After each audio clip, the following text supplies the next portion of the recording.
باہر ہوتا ہے۔ زندگی میں سکون کا مطلب یہ نہیں کہ درد ختم ہو جائے، سکون کا مطلب یہ ہوتا ہے کہ درد کے باوجود دل اللہ پر مطمئن ہو جائے۔ جب بندہ یہ سیکھ جاتا ہے تو پھر وہ ہر حال میں شکر کر لیتا ہے۔ شکر درد کو بھی ہلکا کر دیتا ہے، شکر بندے کو اسٹرانگ بناتا ہے، اور شکر وہ چیز ہے جو بد نصیب کو بھی کھول سکتی ہے۔ اگر آج آپ اکیلا محسوس کر رہے ہیں، اگر آپ کو لگتا ہے کہ کوئی آپ کو سمجھنے والا نہیں، تو ذرا رک جائیں اور سوچئے، اللہ آپ سے اتنا قریب ہے، آپ کی ہر سانس کے واقف ہے، وہ آپ کی سوچ سے پہلے آپ کا درد جانتا ہے۔ فرق صرف اتنا ہے کہ ہم دنیا کے شور میں اللہ کے نرم آواز کو سن نہیں پاتے۔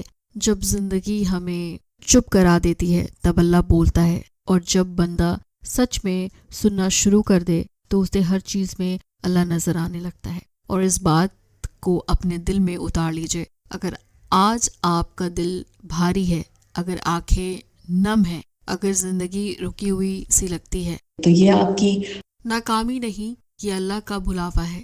یہ اس بات کا اشارہ ہے کہ اللہ آپ کو کھو دینا نہیں چاہتا، وہ چاہتا ہے کہ آپ اس کے پاس آ کر اپنا بوجھ رکھ دیں۔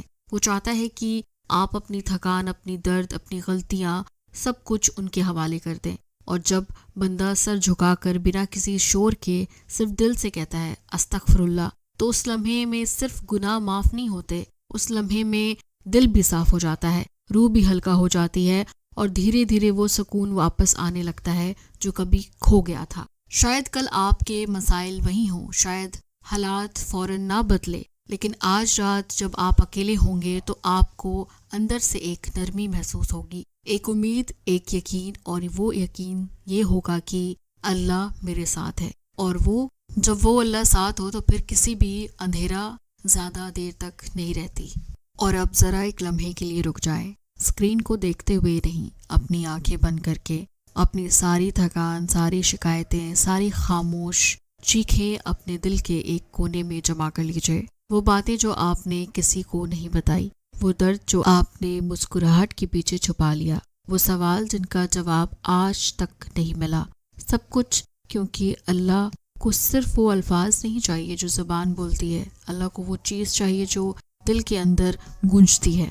ہو سکتا ہے آج بھی وہ ایسا درد جو آپ روز اللہ کو بتانا چاہتے ہیں مگر الفاظ نہیں ملتے، صرف ایک بھاری سا احساس ہوتا ہے جو سینے پر بوجھ بن کر بیٹھ جاتا ہے۔ اور ایسے لمحوں میں اللہ اپنے بندے سے تقریر نہیں چاہتا، وہ صرف اتنا چاہتا ہے کہ بندہ اس کے سامنے رک جائے، بالکل ویسے ہی جیسے تھکا ہوا بچہ بھاگ کر اپنی ماں باپ کے سینے سے لگ جاتا ہے بنا کسی کچھ کہے۔ اللہ اس وقت سوال نہیں کرتا کہ تم کہاں تھے، تم سے غلطی کیسے ہوئی، اللہ صرف اپنی رحمت سے ڈھک لیتا ہے۔ کبھی کبھی ہم سمجھتے ہیں کہ اگر اللہ ہم سے راضی ہوتا تو ہمیں اتنا درد نہ دیتا، لیکن حقیقت یہ ہے کہ اللہ جس سے محبت کرتا ہے اسے محسوس کرانا سکھا دیتا ہے۔ درد اللہ کی نفرت کی نشانی نہیں ہوتی بلکہ اس کی توجہ کی نشانی ہوتی ہے، کیونکہ جسے اللہ چھوڑ دیتا ہے اسے محسوس بھی نہیں ہوتا، اور جسے اللہ یاد کرتا ہے اس کا دل زندہ رہتا ہے، چاہے وہ دل سے بھی ٹوٹ رہا ہو۔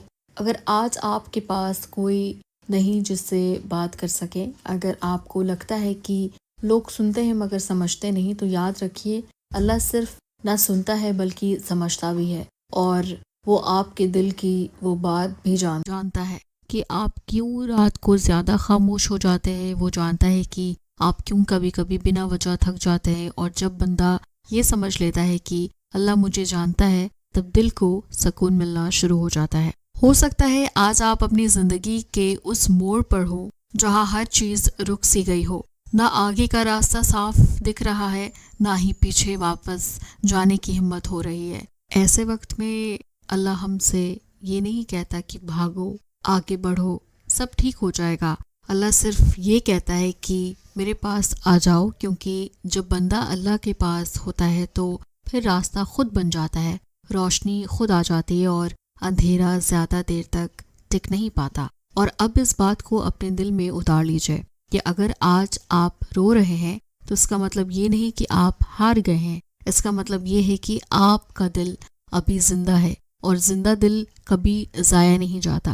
اللہ کبھی بھی اس دل کو نہیں ٹوٹنے دیتا جو اس کے سامنے جھک جائے۔ شاید آج آپ کے سوالوں کا جواب نہ ملے، شاید آج آپ کے حالات نہ بدلے، لیکن آج آپ کے اللہ سے تعلقات مضبوط ہو سکتا ہے۔ اور جب اللہ سے تعلق مضبوط ہو جائے تو پھر وقت بھی، حالات بھی اور نصیب بھی بدلنے لگتی ہے۔ اس لیے اگر آج رات ہونے سے پہلے آپ کا دل بھاری ہو تو خود کو زبردستی اسٹرانگ دکھانے کی کوشش مت کیجیے۔ اپنے کمرے میں، اپنی تنہائی میں بس اتنا کہہ دیجیے، استغفر اللہ۔ کوئی لمبی دعا نہیں، کوئی خاص الفاظ نہیں، صرف دل کی آواز۔ اور یقین رکھیے اللہ اس آواز کو کبھی انسنا نہیں کرتا۔ شاید آپ کو فوراً جواب نہ ملے، لیکن آپ کو سکون مل جائے گا، اور کبھی کبھی سکون ہی سب سے بڑا جواب ہوتا ہے۔ اور آخری بات یہی ہے کہ اگر یہ ویڈیو آپ تک پہنچی ہے، اگر یہ الفاظ آپ کے دل کے اندر کہیں نہ کہیں رک گئے تو سمجھ لیجئے یہ ایک اتفاق نہیں، اللہ اپنے بندے کو اکثر آواز نہیں دیتا، احساس دیتا ہے۔ اور آج اگر آپ نے یہ احساس محسوس کیا تو اللہ آپ سے دور نہیں، بہت قریب ہے، اتنا قریب کہ بس ایک سجدہ، ایک آنسو، ایک استغفر اللہ کا فاصلہ ہے۔ چلے جی، مجھے دعا میں یاد رکھے گا، میں ملوں گی آپ کو نیکسٹ ویڈیو میں، تب تک اپنا بہت خیال رکھے، اللہ حافظ۔